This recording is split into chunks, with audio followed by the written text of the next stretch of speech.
अनय साहित्य क्लासेस की आज की इस कक्षा में आप सभी का बहुत बहुत स्वागत है। आज की इस कक्षा में हम लोग संज्ञा पढ़ने वाले हैं। संज्ञा जो कि हम पिछले 2 कक्षा से पढ़ते आ रहे हैं। तो आइए आज संज्ञा में हम संज्ञा के प्रकार में तीसरा प्रकार भाववाचक संज्ञा देखेंगे इस कक्षा में। तो भाववाचक संज्ञा क्या है आइए देखते हैं। जातिवाचक संज्ञा विशेषण, क्रिया, सर्वनाम और अव्यय में प्रत्यय लगाकर भाववाचक संज्ञा बनाया जाता है। किसमें किसमें? जातिवाचक संज्ञा में, क्रिया में, विशेषण में और जातिवाचक संज्ञा में, अव्यय में, सर्वनाम में प्रत्यय लगाकर के क्या बनता है? भाववाचक संज्ञा।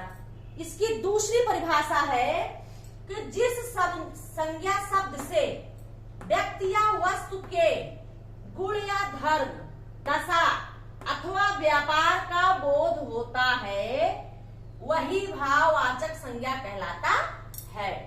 जिस संज्ञा शब्द से व्यक्ति या वस्तु के गुण, धर्म, दशा और व्यापार का बोध होता है उसे क्या कहते हैं? भाववाचक संज्ञा। तो भाववाचक संज्ञा के उदाहरण है जैसे बुढ़ापा। बुढ़ापा क्या है? भाववाचक संज्ञा है। बुढ़ापा दशा है, मोटापा दशा है, भाववाचक संज्ञा है। बड़प्पन और नम्रता ये गुण है, ये क्या है? भाववाचक संज्ञा है। मिठास गुण है, भाववाचक संज्ञा है। समझ ये भी गुण है, भाववाचक संज्ञा है। गर्मी दशा है, भाववाचक संज्ञा है। शीतलता भाववाचक संज्ञा है, दशा। तो ऐसी स्थिति में जिस संज्ञा शब्द से व्यक्ति के गुण, वस्तु के गुण, दशा, व्यापार और धर्म का बोध होता है उसे भाववाचक संज्ञा कहते हैं। भाववाचक संज्ञा का निर्माण, भाववाचक संज्ञा कैसे कैसे? क्रिया से, विशेषण से, अव्यय से और जातिवाचक संज्ञा से कैसे बनता है आइए देखते हैं। भाववाचक संज्ञा का निर्माण, क्रिया से भाववाचक संज्ञा। क्रिया से कैसे भाववाचक संज्ञा बनता है आइए देखते हैं। ये क्रिया है, ये भाववाचक संज्ञा है। घबराना, घबराना में आहट प्रत्यय लग गया, बन गया घबराहट। घबराहट बन गया भाववाचक संज्ञा। चढ़ना क्रिया है, आई प्रत्यय लग गया, बन गया चढ़ाई। चढ़ाई हो गया भाववाचक संज्ञा। बहना, बहना में आओ प्रत्यय लग गया, बन गया बहाव, तो बहना क्रिया है, बहाव भाववाचक संज्ञा। सजाना क्रिया है और आवट प्रत्यय लग गया, बन गया सजावट। सजावट हो गया भाववाचक संज्ञा। मारना क्रिया है, आर प्रत्यय लग गया, बन गया मार और मार भाववाचक संज्ञा। दौड़ना क्रिया है और दौड़ क्या है? भाववाचक संज्ञा। तो इस प्रकार से क्रिया से भाववाचक संज्ञा ऐसे बनाया जाता है।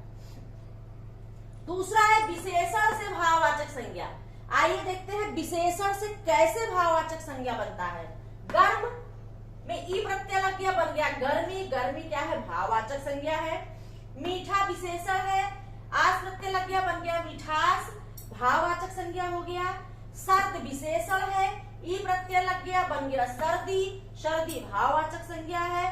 कठोर विशेषण है, ता प्रत्यय लग गया, कठोरता भाववाचक संज्ञा है। बड़ा विशेषण है और पन प्रत्यय लग गया, बड़प्पन हो गया, भाववाचक संज्ञा है। और यह नम्र विशेषण है, ता प्रत्यय लग गया, नम्रता हो गया, नम्रता भाववाचक संज्ञा है। क्रूर, क्रूर विशेषण है और क्रूर में ता प्रत्यय लग गया, बन गया क्रूरता भाववाचक संज्ञा है। मीठा विशेषण है, आस प्रत्यय लग गया, मिठास और मिठास क्या है? भाववाचक संज्ञा। तो विशेषण से भाववाचक संज्ञा ऐसे बनते हैं। अब अगला स्टेप है जातिवाचक संज्ञा से भाववाचक संज्ञा कैसे बनाए जाते हैं। इससे जातिवाचक संज्ञा से भाववाचक संज्ञा, यह है जातिवाचक संज्ञा, यह है भाववाचक संज्ञा। आइए देखते हैं कैसे बनता है।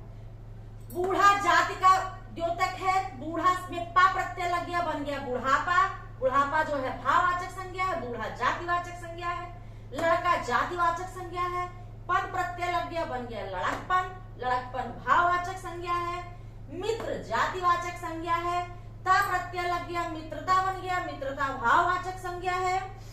दास जो है जातिवाचक संज्ञा है, त्व प्रत्यय लग गया, बन गया दासत्व, दासत्व भाववाचक संज्ञा है। पंडित जातिवाचक संज्ञा है, आई प्रत्यय लग गया, पंडिताई, पंडिताई भाववाचक संज्ञा है। तो यह है जातिवाचक संज्ञा से भाववाचक संज्ञा, इस प्रकार से बनते हैं। तो आइए देखते हैं सर्वनाम से भाववाचक संज्ञा कैसे बनते हैं। यह सर्वनाम अपना, अपना में पन प्रत्यय लग गया तो बन गया अपनापन, अपनापन हो गया भाववाचक संज्ञा। इसका दूसरा भाववाचक संज्ञा है, अपना में आव प्रत्यय जोड़ गया, बन गया अपनाव, अपनाव भी भाववाचक संज्ञा है। निज सर्वनाम है, त्व प्रत्यय लग गया, निजत्व हो गया, निजत्व भी भाववाचक संज्ञा है। मम सर्वनाम है और ता प्रत्यय लग गया, बन गया ममता, ममता भी भाववाचक संज्ञा है। और इसका दूसरा भाववाचक संज्ञा बनेगा मम से त्व प्रत्यय लग के बन गया ममत्व। तो ममत्व से ममता और ममत्व ये भाववाचक संज्ञा बना, निज से निजत्व बना भाववाचक संज्ञा, अपना से अपनापन और अपनाव भाववाचक संज्ञा। तो इस प्रकार से सर्वनाम से भाववाचक संज्ञा बने। अब आइए देखते हैं अव्यय से भाववाचक संज्ञा कैसे बनते हैं। अव्यय निकट, नैकट्य, समीप, सामीप्य, वाह वाह, वाह वाही, दूर, दूरी, परस्पर, पारस्पर्य, शाबाश, शाबाशी। तो ये अव्यय शब्द है, इससे भाववाचक संज्ञा बना है।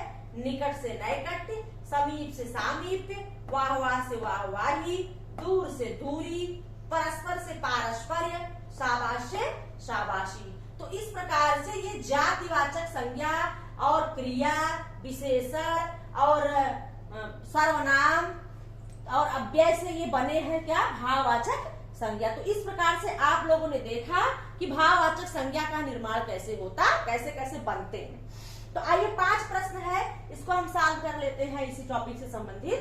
पहला प्रश्न है भाववाचक संज्ञा नहीं है। क्या है, भाववाचक संज्ञा नहीं है। तो पहला है ऑप्शन मिठास, मित्रता, गर्मी, लड़का। भाववाचक संज्ञा इसमें मिठास, मित्रता, गर्मी ये तीनों भाववाचक संज्ञा है। लड़का यहाँ पर भाववाचक संज्ञा ना होकर के क्या है, जातिवाचक संज्ञा। अगला प्रश्न बनता है आपका कि व्यक्तिवाचक संज्ञा है। कौन सा, व्यक्तिवाचक संज्ञा है। पहला ऑप्शन है लड़का, दूसरा है सागर, तीसरा है पर्वत, चौथा है अरब सागर। तो यहाँ पर लड़का जातिवाचक है, सागर जातिवाचक है, पर्वत जातिवाचक संज्ञा है, अरब सागर यहाँ पर व्यक्तिवाचक संज्ञा है। तीसरा प्रश्न आइए देखते हैं। तीसरा प्रश्न है कि भाववाचक संज्ञा है, भाववाचक संज्ञा है। पहला इसका ऑप्शन है दौड़ना, दूसरा है बड़ा, तीसरा है पंडित, चौथा है ममता। तो दौड़ना क्रिया है, बड़ा विशेषण है, पंडित क्या है, पंडित यहाँ पर जातिवाचक है और ममता यहाँ पर आपके भाववाचक संज्ञा है। मम सर्वनाम में ता प्रत्यय जुड़ करके ममता आपका भाववाचक संज्ञा बना है। आइए चौथा प्रश्न देखते हैं, भाववाचक संज्ञा है। तो भाववाचक संज्ञा 4 ऑप्शन देखते कौन सा है भाववाचक संज्ञा।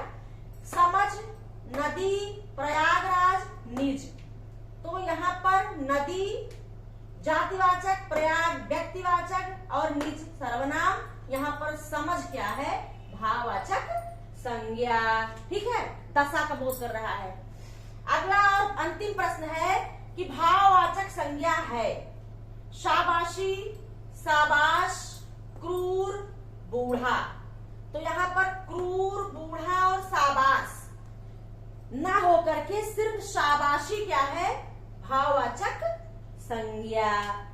तो इस प्रकार से ये 5 प्रश्न इस टॉपिक से थे, संज्ञा से। तो आज की इस वीडियो में, इस क्लास में हम आप सभी को संज्ञा के भेद में भाववाचक संज्ञा को हम बताए हैं और हमारा पूरा प्रयास रहा कि आपको भाववाचक संज्ञा एक ही कक्षा में समझ में आ जाए। तो अगली कक्षा में हम पुनः मिलेंगे आपसे। तब तक के लिए धन्यवाद।